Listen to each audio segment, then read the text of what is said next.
where there is a desire for us to work together, those who desire to see change, what change in terms of getting into power and removing those who are there and getting in there is a foregone conclusion, only that we don't know the date. But resuscitating a people who've been so broken down to regain hope, to regain self, a sense of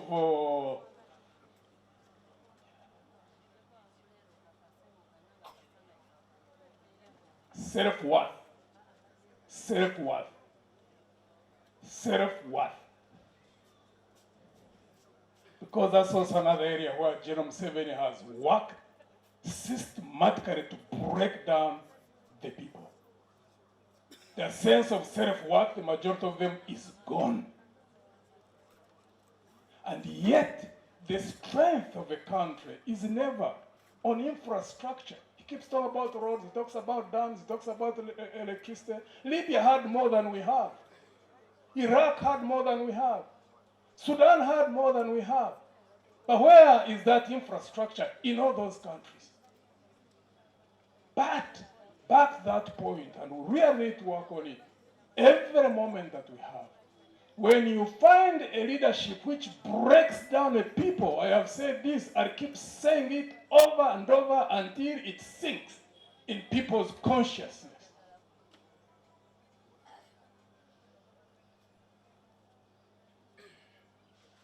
When people will scramble for 1,000 shillings, 2,000 shillings, give up their right, their fundamental right of choice, and replace it with 1,000, 2,000 shillings, that's a population that has been brought down to its knees.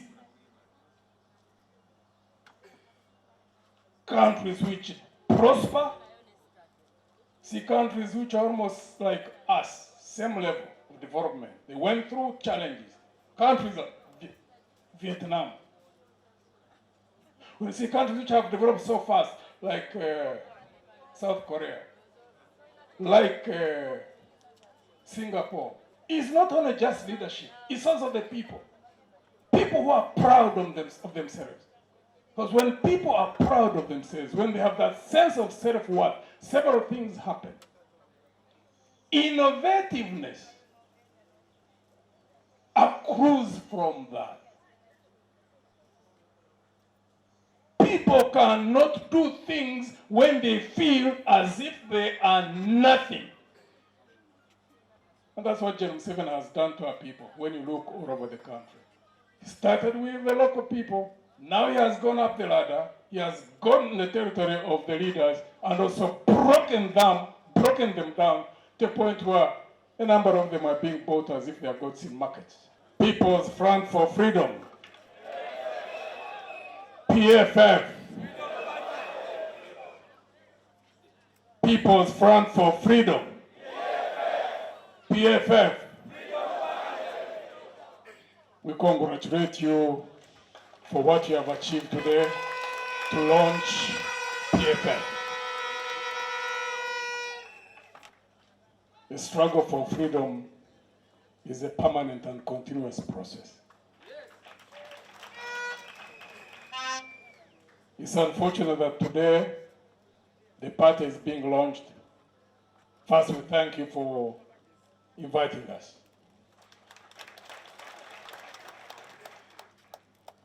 It's unfortunate today we do not have our colleague in the struggle, our brother, a colleague leader, Dr. Kano Chiza Besigye.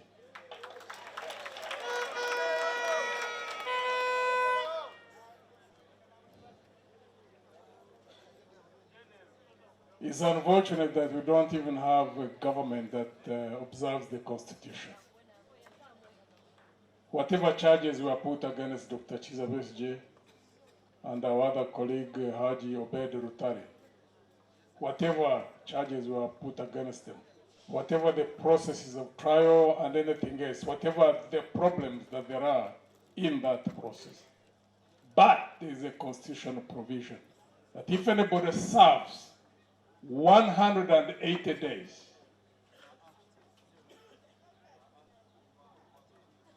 he automatically gets bail. They have even contravened that.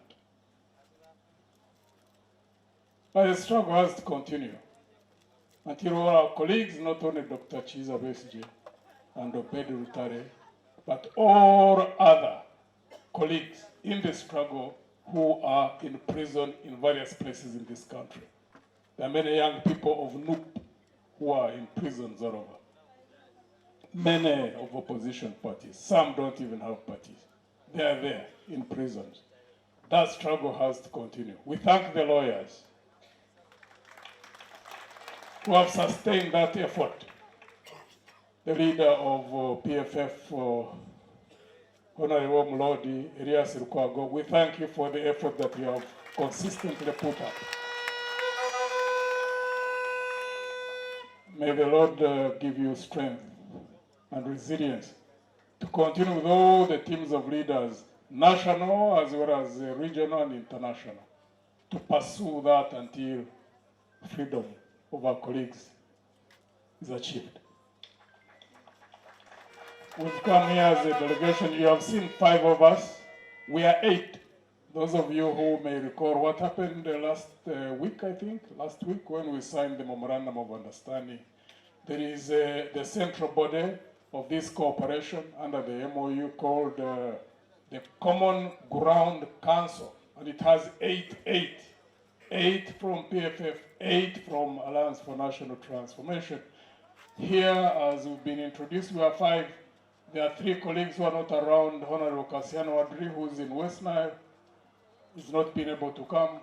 There is Honorable Winnie Chiza, who's, I think, in Sierra Leone. She's outside, she's not around here.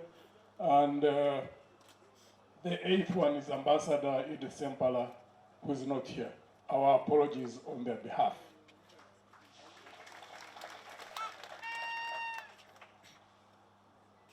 There are a number of reasons why we need to work together as people who want to see change in this country. Not only change of regime, but change in the manner in which governance is conducted in this country.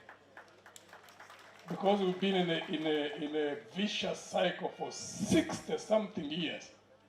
Regimes change, the direction of governance remains the same. It's a culture which is deeply entrenched. And there must be a team of leaders who need to understand that beyond regime change, which by all means we must put effort behind to do, to achieve, fulfill, but the largest struggle is in how to change our country and put it on track in terms of good governance. One, MOU is mostly around the short term, which is this coming election. Even within that, we as PFF and NT recognize that there are other parties that we can reach out to. And that council will work on that. That we don't have to agree 100%. That if there are 5 issues, even if we agree on 4 or 3, we can work around those that we agree on and have the discipline not to quarrel over the 2 or even 3 that we don't agree upon. Why is that important? Because the country is bleeding.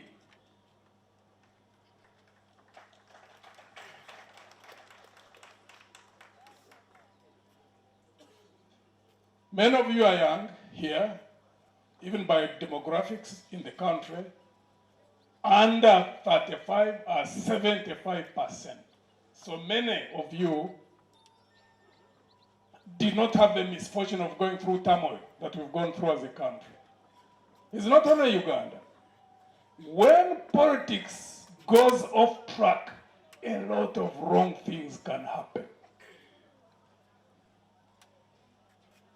I can give an example of a country which is unique on this continent.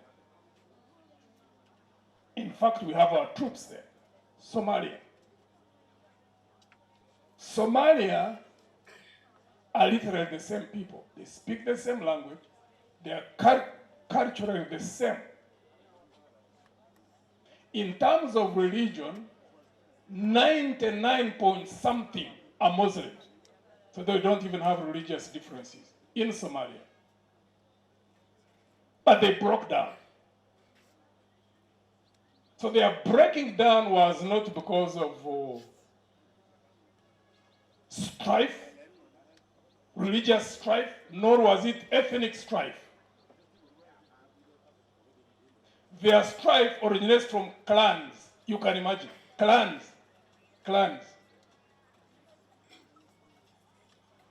But the problem even then is not clans, is poor governance. So when we talk about the need and desire to work together as forces of change, it is to avoid a situation where this country can go down the tubes. Many people don't even recognize that, because now we're in a state of uncertainty. Nobody knows exactly which direction this country is heading. Those in the regime can say, oh, we are in charge. We have seen many countries where leaders say they're in charge. The most recent was Sudan. Sudan became independent before we did, in 1957. When the North and South separated, the excuses that were being given that yes, because Sudan is Arab and Muslim, the South is black, Africans and Christians. But they separated. But Sudan, as we speak, is in turmoil. Largely Arab speaking and Arabs by origin, and also largely Muslim. But they are fighting. People get deceived when you are in a city or in a country and you can drive, like we do.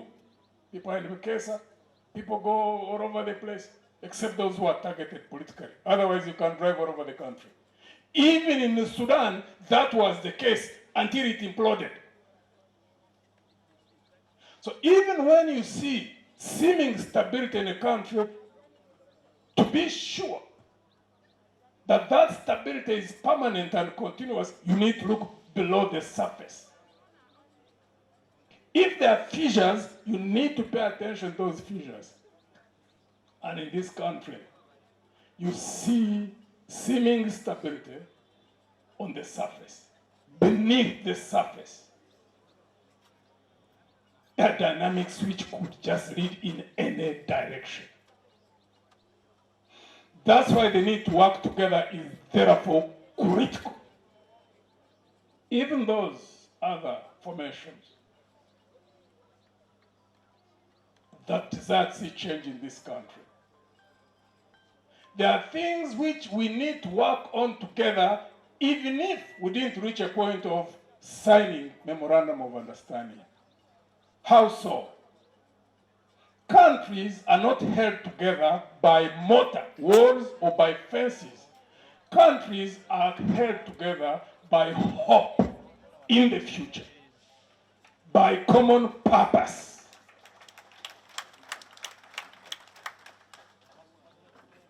Don't lose sight of that.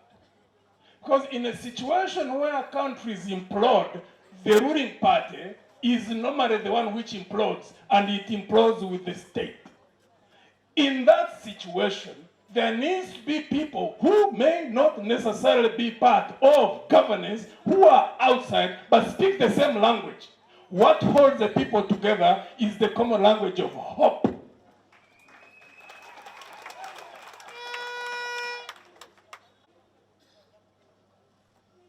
The taking of power is for sure.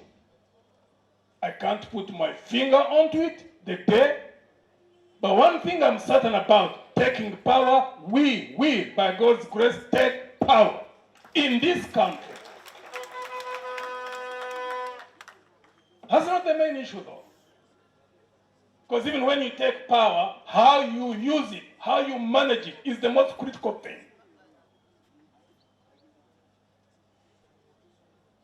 And therefore, part of why we found the need to work together with colleagues in PFF is to resuscitate hope in our people, in this country, to lift them from the mentality in which they are being plunged by systematic campaign of General Museveni to break them down, to cause them to be hopeless and frustrated, and to reach a point where they say that nothing can happen here. Things can happen.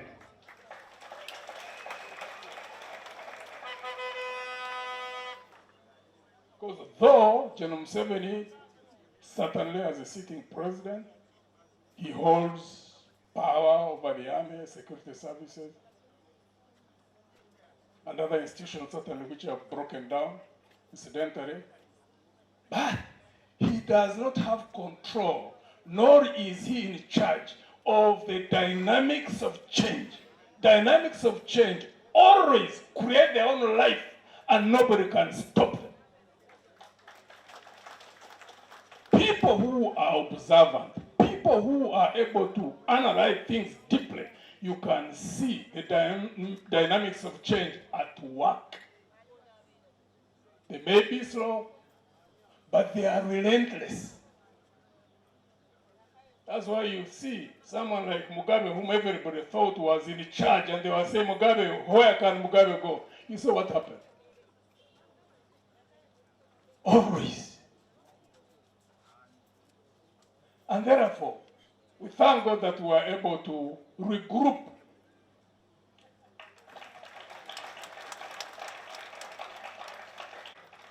Because therein also lies another lesson to the country.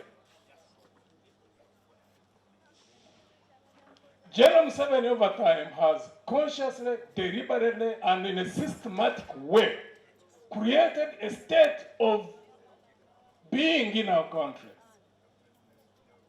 to make it seem that when people disagree, that necessarily you become hostile to each other, almost that you become enemies. That's why he has built a barrier in the country for purpose of psychologically influencing the thinking of the people, us versus them.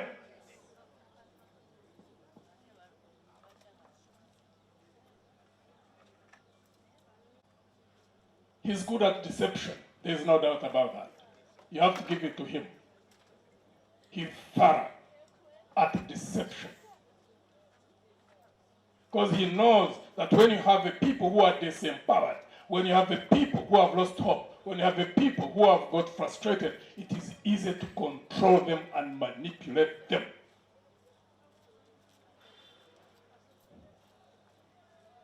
I thank God that we have regrouped.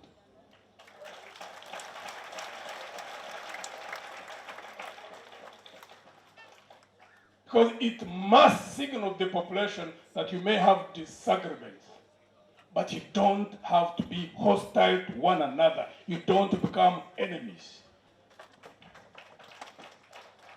Because our separation in the case was never personal. It was on strategy and methods, that's all. But we're also mature people across the aisle. On our side as NT, on the side of PFF. We are mature, and we learn from lessons of the past as we continue to shape the future that we desire to see happen. It's tough, but we have got capability to maneuver, even within challenging times. We will maneuver. We don't understand something.